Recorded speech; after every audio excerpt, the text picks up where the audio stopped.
আমন্ত্রণদীপ্ত সংবাদে আপনাদের সাথে আছি আমি ইয়াসমিন সুমনা। জুলাই আন্দোলনে রাজধানীর রামপুরায় দুইজনকে হত্যা ও কার্নিশে ঝুলন্ত যুবককে গুলির মামলার রায় পড়া শুরু হয়েছে। বিচারপতি গোলাম মর্তুজা মজুমদারের নেতৃত্বাধীন আন্তর্জাতিক অপরাধ ট্রাইব্যুনাল ১ এর এই রায় বাংলাদেশ টেলিভিশনে সরাসরি সম্প্রচার করছে। এ মামলায় ৫ আসামির সবাই পুলিশের সদস্য।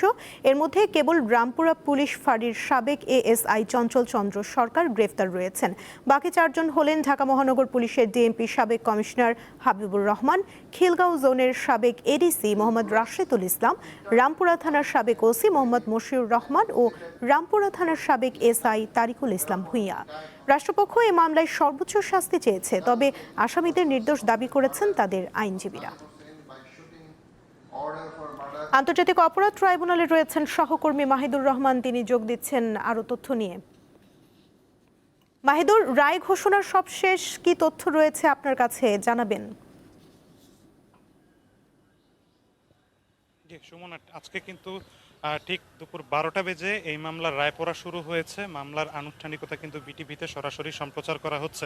আমি কিছু তথ্য আপনাকে জানিয়ে রাখি যে এই মামলার একমাত্র গ্রেফতারকৃত আসামি চঞ্চল চন্দ্র সরকার এএসআই, যার উপস্থিতিতে মামলার রায় পড়া চলছে। বিচারপতি গোলাম মর্তুজা মজুমদার কিন্তু আমরা জেনেছি যে তিনি এই রায় পড়ছেন, এবং এই রায়ের মধ্য দিয়ে কিন্তু জুলাই গণ অভ্যুত্থানের যে ঘটনাগুলি ঘটেছে, এই মানবতা বিরোধী অপরাধে সংঘটিত পঞ্চম কোনো মামলার রায় আজকে ঘোষিত হবে, এবং সেই সাথে আন্তর্জাতিক অপরাধ ট্রাইব্যুনাল ১-এর এটি তৃতীয় কোনো মামলা।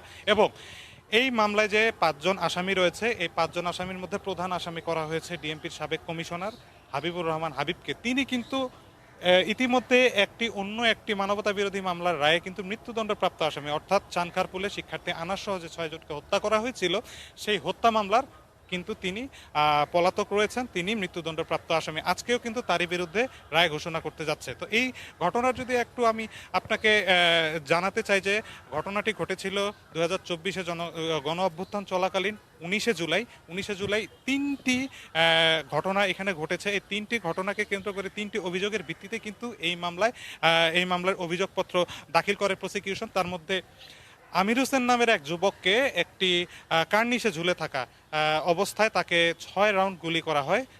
এই ৬ রাউন্ড গুলি কিন্তু পুলিশ করে। এই গুলির মাধ্যমে কিন্তু সে আহত হয়, এবং অন্যদিকে আরেকটি জায়গায় পৃথক ২টি জায়গায় ২ জনকে গুলি করে হত্যা করা হয়। তার মধ্যে মায়া ইসলাম এবং নাদিন নামের ২ জন আছেন, এবং গুলিবিদ্ধ অবস্থায় মুসা নামের এক শিশু, তাকেও কিন্তু গুলিবিদ্ধ অবস্থায় আহত অবস্থায় তাকে চিকিৎসাধীন রয়েছে সে এখনও। এবং এই মামলা চলমান অবস্থায় কিন্তু ১৩ জন সাক্ষী নেওয়া হয়েছে। তার মধ্যে প্রত্যক্ষদর্শী ছিলেন যারা নিহত এবং আহত হয়েছে। আহত যিনি হয়েছেন আমির হোসেন, তিনিও কিন্তু এই মামলার প্রধান সাক্ষী হিসেবে ছিলেন। এবং প্রত্যক্ষদর্শী ছাড়াও এই মামলার তদন্ত কর্মকর্তা এবং পুলিশ সহ মোট ১৩ জন সাক্ষ্য গ্রহণ দিয়েছে। তো আসামি পক্ষ কিন্তু বলছে যে তারা যে সাক্ষ্য প্রমাণ এনেছে তাতে কিন্তু তারা প্রমাণ করতে ব্যর্থ হয়েছে। অন্যদিকে রাষ্ট্রপক্ষের আইনজীবী তো শুরু থেকেই বলে আসছে যে তারা এই মামলায় সরাসরি জড়িত, এবং নির্দেশদাতা হিসেবে পুলিশকে তারা প্রধান দোষারোপ করছেন, এবং পুলিশের এই বেপরোয়া যে কার্যক্রম ছিল, পুলিশের এই বেপরোয়া কার্যক্রমের মাধ্যমে কিন্তু তারা লেথালি ওয়েপন ব্যবহারের মাধ্যমে কিন্তু এই মামলা কিন্তু চলমান রয়েছে। তবে আমি সর্বশেষ আপনাকে যে তথ্যটি জানিয়ে রাখছি যে আজকে এই চলমান মামলার মধ্যে ছাড়াও কিন্তু আরও বেশ কয়েকটি মামলা চলমান রয়েছে। তবে আজকে যে রায়, এই রায়কে কেন্দ্র করে কিন্তু জুলাই গণ অভ্যুত্থানের আরেকটি মামলার রায় ঘোষিত হতে যাচ্ছে, যেটি আন্তর্জাতিক অপরাধ ট্রাইব্যুনাল ১-এ রয়েছে। তো আপাতত আমার কাছে এই রয়েছে সর্বশেষ তথ্য। ভেতর থেকে যদি কোনো ধরনের রায়ের আপডেট আসে আমি আপনার মাধ্যমে জানিয়ে দিব। সুমনা। নিশ্চয়ই মাহিদুর, আপনাকে ধন্যবাদ। সারা দেশে চলছে ভিটামিন এ প্লাস ক্যাম্পেইন। ৬ মাস থেকে ৫৯ মাস বয়সী ২,৩৫,০০,০০০-এর বেশি শিশুকে ক্যাপসুল খাওয়ানো হবে। রাজধানীতে ক্যাম্পেইন উদ্বোধন করেছেন স্বাস্থ্যমন্ত্রী। এ বিষয়ে জানাতে নারায়ণগঞ্জ থেকে যোগ দিচ্ছেন সহকর্মী গৌতম সাহা। গৌতম, নারায়ণগঞ্জে ভিটামিন এ প্লাস ক্যাম্পেইনে সাড়া কেমন দেখছেন?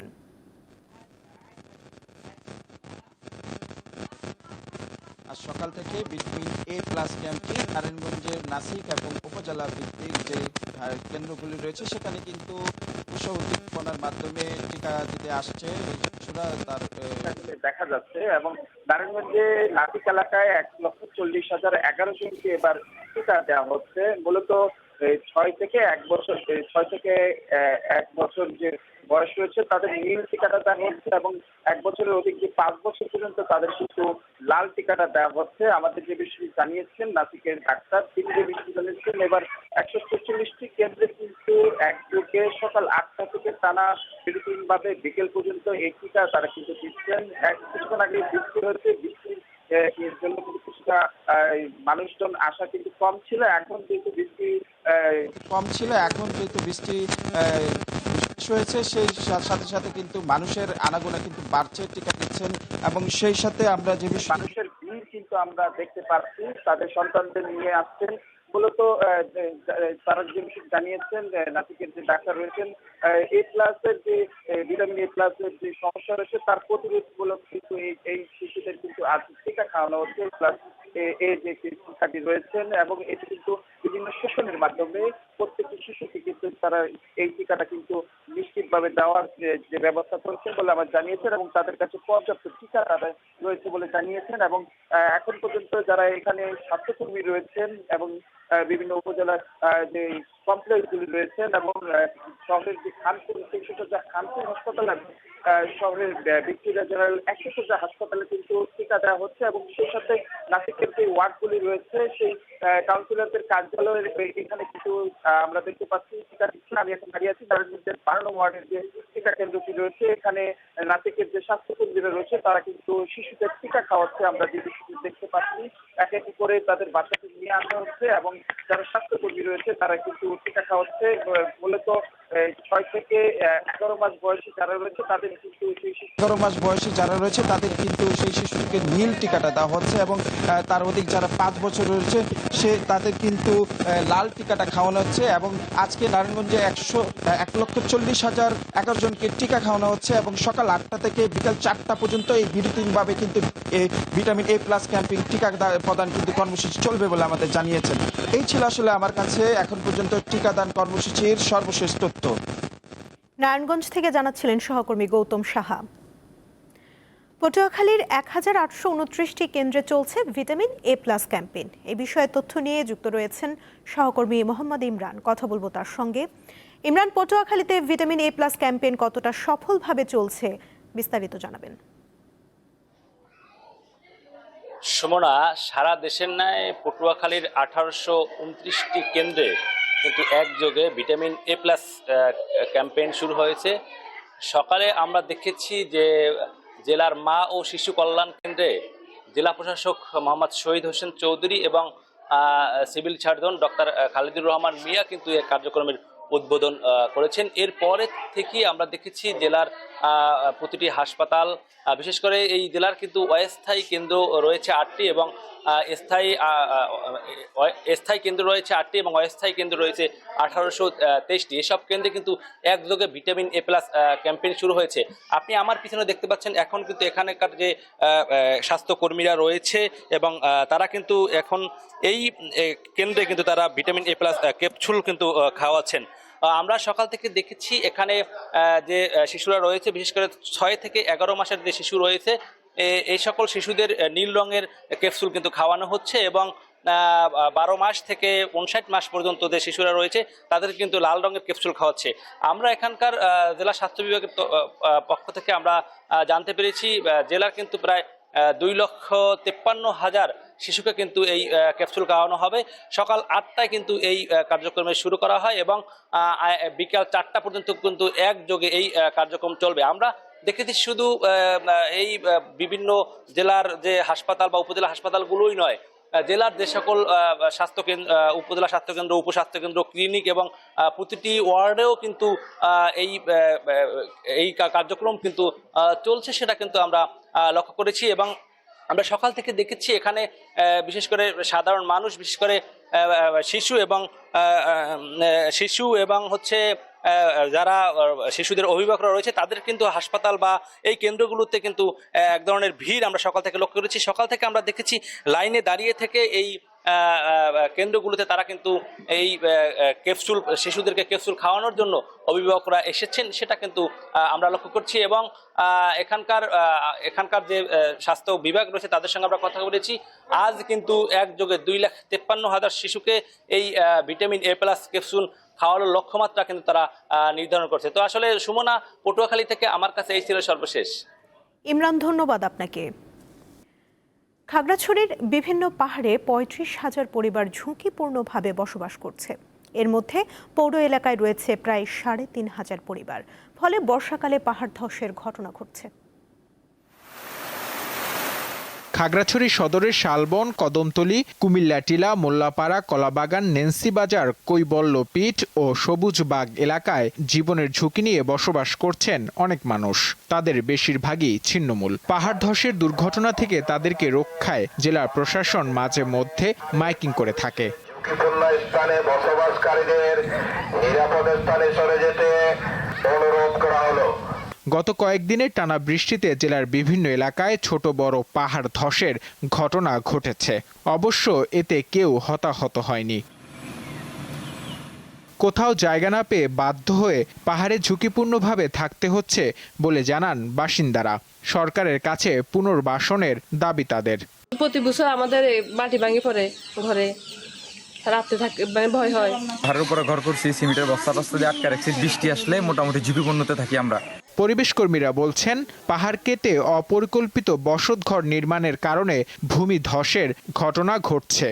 পর্যাপ্ত পরিমাণে গাছ লাগানো দরকার এবং যেসব জায়গায় ঝুঁকিপূর্ণ থাকে সেখানে কিভাবে আমরা যে বায়ো ইঞ্জিনিয়ারিং মাধ্যমে আমাদের এই যে পাহাড়গুলোকে রক্ষা করতে পারি সেই উদ্যোগ দরকার। পাহাড় থেকে ঝুঁকিপূর্ণ জনবসতি সরিয়ে নিতে কাজ চলছে বলে জানান জেলা প্রশাসক। জেলা দুর্যোগ ব্যবস্থাপনা কমিটি সভার মাধ্যমে আমরা বেশ কিছু সিদ্ধান্ত নিয়েছি এবং সিদ্ধান্তগুলো প্রচার করা হচ্ছে এবং কার্যকর করা হচ্ছে। পাহাড় কেটে বসতি স্থাপনকারীদের প্রায় সবাই দেশের বিভিন্ন সমতল এলাকা থেকে খাগড়াছড়িতে গেছেন বলে জানিয়েছে জেলা প্রশাসন। নূর আলম, দীপ্ত, বার্তাকক্ষ।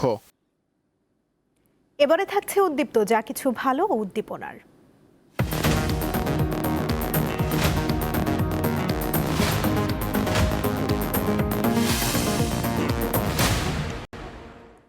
রংপুরের লাবণ্য আক্তার মনি 6 মাস আগেও শহরের বিভিন্ন স্থানে তিনি ভিক্ষা করতেন।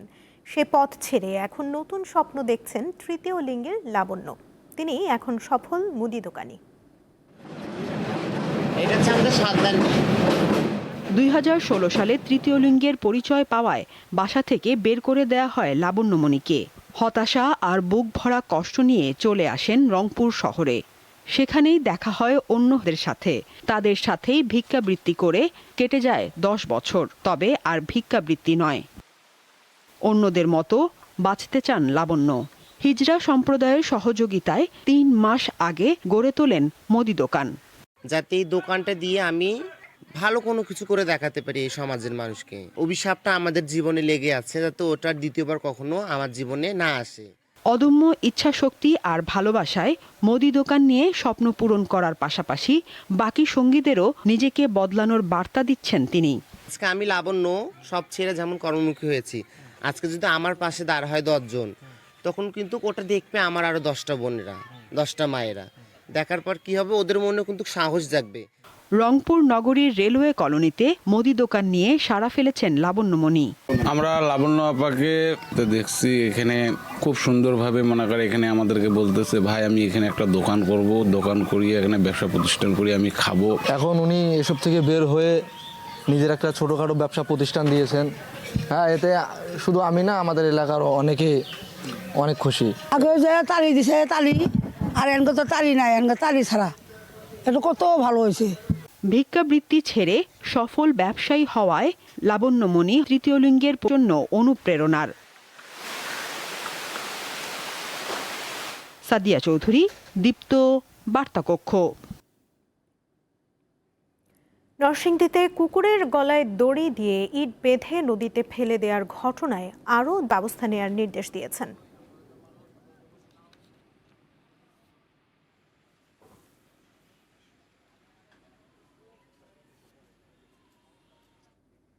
এবারে আন্তর্জাতিক প্রসঙ্গ। হরমুজ প্রণালীতে পানামার পতাকাবাহী জাহাজে ড্রোন হামলার ঘটনায় দ্বিতীয় দিনের মতো ইরানের বিভিন্ন শহরে হামলা চালিয়েছে যুক্তরাষ্ট্র। জবাবে কুয়েত ও বাহরাইনে যুক্তরাষ্ট্রের ঘাঁটিতে হামলা চালিয়েছে তেহরান। ইরানের সংবাদ মাধ্যমগুলো জানিয়েছে, স্থানীয় সময় শনিবার দেশটির দক্ষিণাঞ্চলে কেশম ও সিরিক এলাকায় বেশ কয়েকটি বিস্ফোরণের ঘটনা ঘটেছে। পরবর্তীতে যুক্তরাষ্ট্র জানায়, হরমুজ প্রণালীতে জাহাজে হামলার জবাবে সিরিক শহর, বন্দরী লেঙ্গেহ ও কেশম দ্বীপে হামলা চালিয়েছে মার্কিন নৌ ও বিমান বাহিনী। হরমুজের কাছে ইরানের 10টি সামরিক স্থাপনা লক্ষ্য করে হামলা চালানো হয়েছে বলে জানায় সেন্টকম। যুক্তরাষ্ট্রের হামলার জবাবে বাহরাইন ও কুয়েতে মার্কিন ঘাঁটিতে হামলা চালিয়েছে ইরান। যে কোনো হামলার কড়া জবাব দেওয়ার হুঁশিয়ারি দিয়েছে তেহরান।